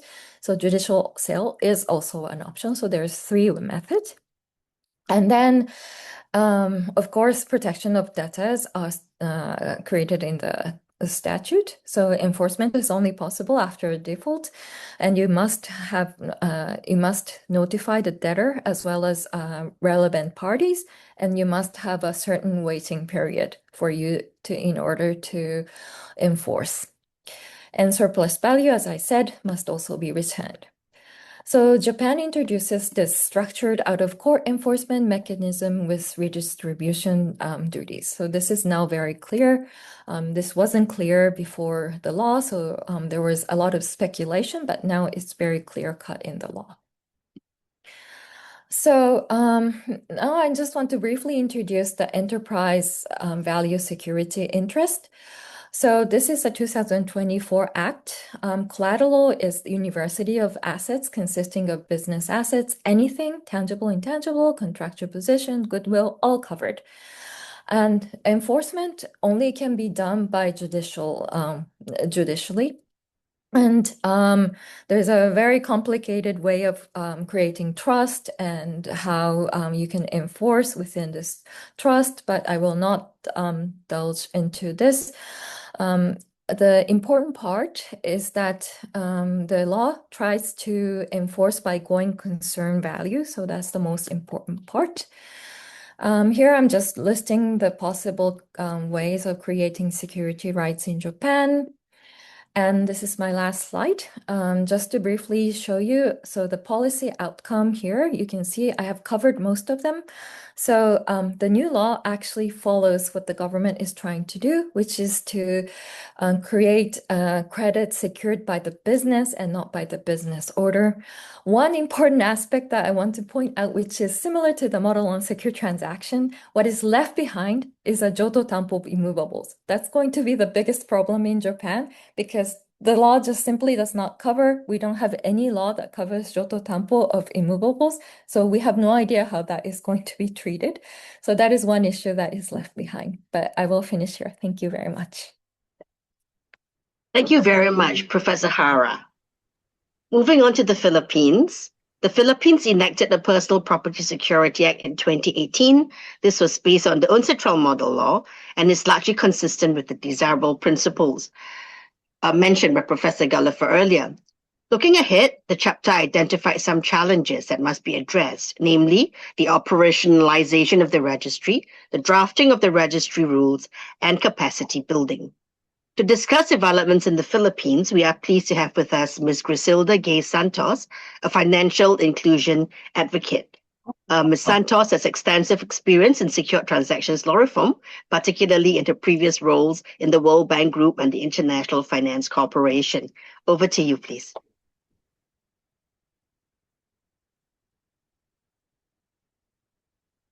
Can you see my slide? Thank you, Dora. Hold on, let me put it in a slideshow mode. Okay. Okay. So as mentioned by Dora, the law was passed sometime in 2018, and it was a good convening of public and private sector towards among the fastest moving legislation in the Philippines. But then again, it didn't end there because we revisited the law to be able. It was formerly known as Chattel Mortgage Act, and it dates back to the time of the Spanish era, 1902, 1903. That law then, the main spirit behind the law is to mobilize financing to the small medium enterprises. However, I mean, years, decades, hundreds of years have passed. It wasn't true to its spirit. So it was revisited with public and private sector. Back then, I was with the International Finance Corporation, and it revisited the creditor rights, clarified the priority rules, as well as the rules on perfection. That being said, again, It was passed swiftly. However, the challenges, a number of challenges came, including the COVID, right? Because with the COVID, everything went into a halt. To be able to operationalize the law, you have to have implementing rules and regulation. There was a change in our counterpart in the Department of Finance during COVID. The undersecretary then retired, and then the counterpart in the Land Registration Authority, which holds the chattel mortgage registry, sadly passed away during COVID. So in 2021, it was restarted, efforts were restarted, and an administrative order was issued by the Department of Finance to define the fees in terms of accessing the registry. Then in 2025, Land Registration Authority formally operationalized the Personal Property Security Registry and then issued a circular to define how the old registry will transition to the new registry. They also implemented PPSR, Personal Property Security Registry training manuals for the banks and other stakeholders. Most recently, the Bangko Sentral ng Pilipinas, Central Bank of the Philippines, issued proposed guidelines for banks and non-bank financial institutions on the timing of the recognition of the personal property assets acquired through enforcement of PPSA security interests. Among other things, I mean, it shortened the time for the recognition of this personal property assets acquired through the enforcement of the Personal Property Security Act. Just to note, I mean, anything I present here has nothing to do with my current organization, water.org. Also, I think it's worth mentioning that Warehouse Receipts Bill has attempted several times to go through Congress, but it's still pending Congress since 2019. Moving on, the registration fees, as Dora mentioned, it's aligned to the UNCITRAL, right? I mean, of course, we try to contextualize it to the country and the other enabling elements in the country. The fees were set in terms of registration of new notice. It's around $5 to $6. Amendment to the notice around probably 50 cents. That being said, this is, I mean, it's aligned again to the best practices. So to entice financial institutions and small, medium enterprises to really leverage on the benefits of the Personal Property Security Act. So I just want to share some lessons learned. It doesn't end with the law, as you know. There's a need to have a solid champion within the administration and the government. And unfortunately, for the story of the Philippines, the champions either moved on or as unfortunately passed away during the COVID time. The alignment with the mandate or focus area of an influential agency helps. So despite the fact there was change in administration leadership in the direct agency that oversees the implementation of Personal Property Security Act, the central bank has been influential to keep the focus and priority of the Personal Property Security Act. They have anchored this in their mandate of financial inclusion. So that's the beauty of it. Otherwise, I mean, it would have died. And there is a need to anchor, of course, continuously bring stakeholders together in alignment. It has been done with IFC, but now there is really a need for that neutral organization that can really bring together public and private sector. Because even if it's government agencies, several government agencies involved, they don't really talk to each other. So there's the need for that anchor. Definitely a shift in mindset. It doesn't end on the law, on the implementing rules and regulation, or the registry itself. There's still a long way for the financial institutions to really have that shift in mindset to take on movable assets as collateral. But as you know, I mean, it's not about the collateral itself. At the end of the day, to be able to to really increase that financing that goes to small, medium enterprise, to Personal Property Security Act. Other parallel financial infrastructure reforms need to happen. Like for instance, the credit information and capacity building training for financial institutions also need to happen on how to leverage on the new law, as well as the use of the registry. Again, it's not about the collateral. It's really about bringing that confidence in the system to be able to have that ability to facilitate financing to small, medium enterprises. So thank you very much, Dora. Over to you. Thank you very much, Ms. Santos. Moving on next to Thailand. Thailand introduced the Business Security Act 2015 based on the desirable principles of secured transactions law. There are also several deviations. In the interest of time, I will not elaborate on these, but I will just straight away introduce you to Dr. Parawee KASITINON from the Faculty of Law, Thammasat University, to discuss the developments in Thailand. I would request our remaining speakers to keep strictly to time because we have to end the seminar on time, and we hope to have some time for questions and comments as well. Over to you, Parawee.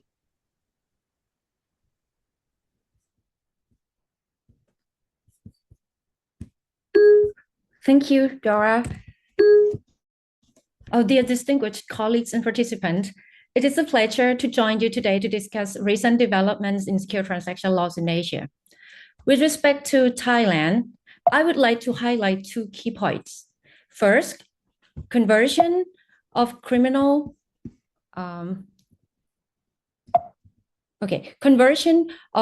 penalties under the Business Security Act, or BSA, to penal regulatory penalties.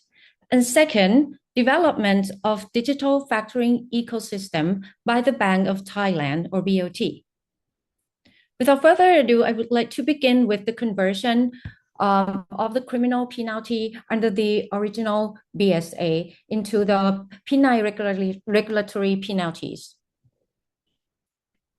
The BSA originally imposed criminal penalties, including fines and imprisonment, on security receivers, security providers, and security enforcer, which are appointed in cases where a business as going concern is granted as security.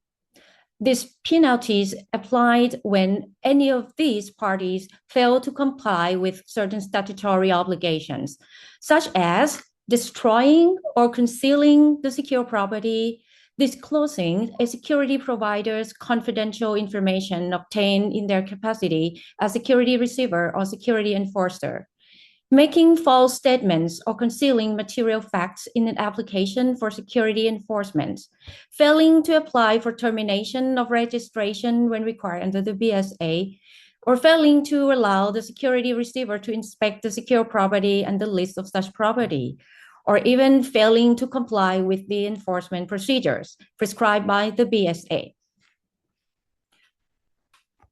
However, with the enactment of the Act on Imposition of Penal Regulatory Fines in 2022, the criminal offense under BSA that are punishable only by a fine, particularly those under Section 83, 84, and 85, were converted into penal regulatory offenses in 2023. These include offenses such as failing to amend or apply for termination of registration when required, failing to comply with prescribed enforcement procedures, or disposing of the secure property after the cause for enforcement has arisen, provided that such conduct is not committed dishonestly and is punishable only by a fine. In these cases, the previous rates of criminal fines are now deemed to be the applicable penal regulatory fines. Offenses that carry penalties of imprisonment or penalties of both fines and imprisonment are not subject to the conversion. As a result of this conversion, the commission of a penal regulatory offense is no longer recorded as a criminal offense, and criminal measures such as arrest, detention, or fingerprinting do not apply. Instead, A person committing a penal regulatory offense must pay the penal regulatory fine as determined by the competent official. Otherwise, the evidence will be compiled and forwarded to the public prosecutor for prosecution before the court. Next, I would like to discuss development of a digital factoring ecosystem by the Bank of Thailand, or BOT. To enable SMEs to access lower cost credit through factoring, the BOT aims to address three major concerns of factors. First, the risk of invoice fraud or forgery. Second, the risk that account debtors may make payments to the assigner instead of to the factor. And third, the risk of double financing. To prevent fraud, paper invoices have been replaced with digital invoices. The agreement between the factor and the assigner is now executed as an electronic document with a digital signature. This reduces the risk of unauthorized authorization. In addition, instead of factors calling account debtors to verify invoices, the seller or assigners submit the digital invoice through the system, allowing the account debtor to verify it directly. With respect to the payment issue, to prevent account debtors from making payment to the assigner instead of to the factor, online payment through a custodian or payment service provider is adopted. Finally, to address concerns about double financing, the Central Web Service, or CWS, has been established to enable factors to determine whether a particular invoice has already been assigned. It is true that under the Thai Civil and Commercial Code, an outright transfer of a claim becomes effective against the debtor and third parties once the debtor has received written notice of the transfer or has given written consent. No registration is required. Second, registration requirement under the BSA applies only to the granting of claims as security, not to outright transfers. And third, the development of the digital factoring ecosystem did not introduce any legislative amendments. Nevertheless, the need to prevent double financing, leading to the creation of the CWS to publicize transfers, has become more significant than the baseline requirements of existing law. Even prior to the development of digital factoring ecosystem, some factors had already chosen to rely on BSA registry to preserve their priority over claims, even though the factor, as a new creditor, could demand performance directly from the debtor and was not merely a secure creditor enforcing the rights against collateral. This practice aligns with the functional approach, which treats outright transfer of claim in financing transactions as security rights and subject them to registration to ensure priority and enhance transparency. However, requiring both a security agreement and registration under the BSA on top of the usual steps in factoring transaction adds unnecessary complexity. For this reason, the BOT considered the registration of outright transfer of claim under the BSA in factoring transactions to be only a temporary solution. And in my opinion, although a functional approach has not yet been adopted in Thai secure transactions regime, since no legislative amendments have been made, and the digital factoring platform currently operates merely as a marketplace. The adoption of such approach nevertheless appears possible for me. This is because the practical need to prevent double financing, which prompts the development of CWS within the digital factoring ecosystem, together with the temporary reliance on the BSA registry to preserve priority, tend to blur the distinction between outright transfer of claim in financing transactions and security rights. This development may eventually pave the way for legal reform that aligns more closely with a functional approach in the future. Thank you very much. Thank you very much, Dr. KASITINON. Finally, we will consider the last jurisdiction for today, Vietnam. The Vietnamese chapter showed that the secure transactions legal regime in Vietnam had undergone various stages of reform since the 1990s and had reached a stage which largely conformed with the desirable principles of secure transactions law. However, the law remained fragmented because of the Civil Code of 2015 retained various different types of security devices, each with a separate set of rules, rather than a single concept of a security interest. To discuss the developments in Vietnam, I'm pleased to welcome Ms. Huyen Pham, who is with the International Financial Corporation and the World Bank Group in Vietnam. Thank you very much, Dora and Louise, to invite me for this webinar today. So actually, my presentation is trying to provide you the full picture of the secure transaction reform in Vietnam. But due to the time constraint, so I will only focus on the two slides. The first slide I want to focus is on the update on the developments in the secure transaction regulatory framework in Vietnam. And then later on, so I will discuss more about the lesson learned from the Vietnam market. So as you know that in Vietnam, the access to finance by SMEs is still, the big constraint. So that's why, from our perspective, so we are thinking that in order to support for better SME access to finance, so we need to help to support for the secure transaction reform. It means that we need to promote for movable finance. So and then you can hear a little bit about the presentation from the Philippines and also from Thailand as well. So you all mentioned about the factoring development and you also mentioned about the capacity building as well. With this, so from the Vietnam, we have the regulatory framework for the secure transaction, and I think that it is reasonable for the development of movable finance market in the country.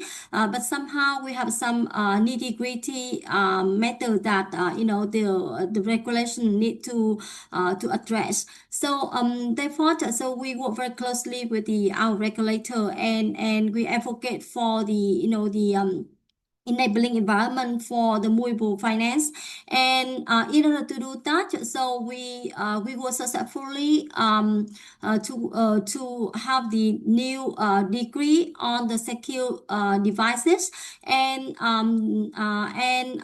under this degree, so we have some new element that facilitate for the movable finance. For example, before we cannot have the transfer a claim without the notice to the account debtor, but under the Decree 25, so there is no mandatory requirement to obtain the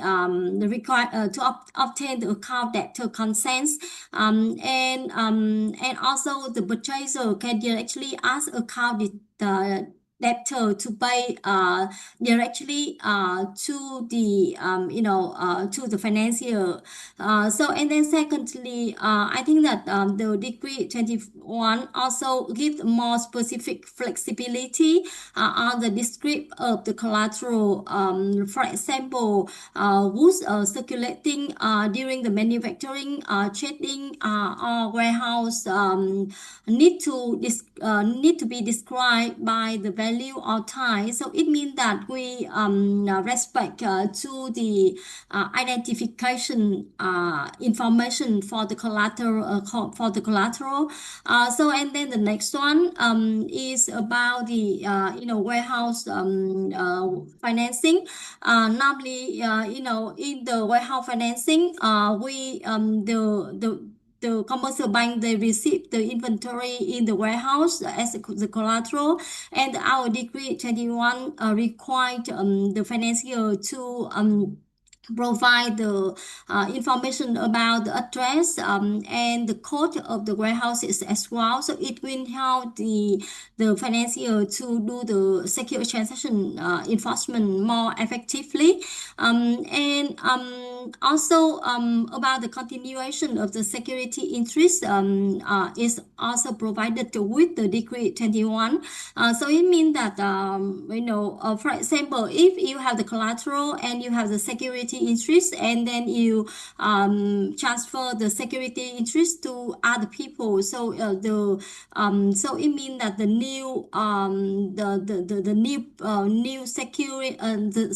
secured party will have the full right on the collateral and on the security interest. But certainly that under the decree 21, so we also mentioned about some cases that we cannot apply for for this matter as well. And we also allow for sale of the secured loan, and with this it is a positive implication for the securitization market as well.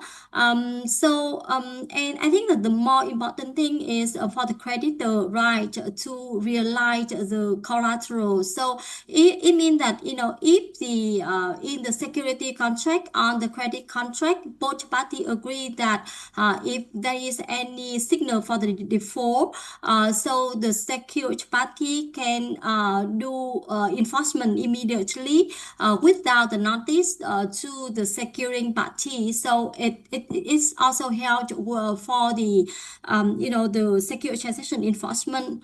And then later on, we also have the decree 99 enacted in 2022 on the security interest registration, and that decree one more time providing the more clearer provisions on the security interest filing, especially on the filing security interest over the inventory in the warehouse. So with that, so the warehouse finance in Vietnam have some the good foundation for the uptake.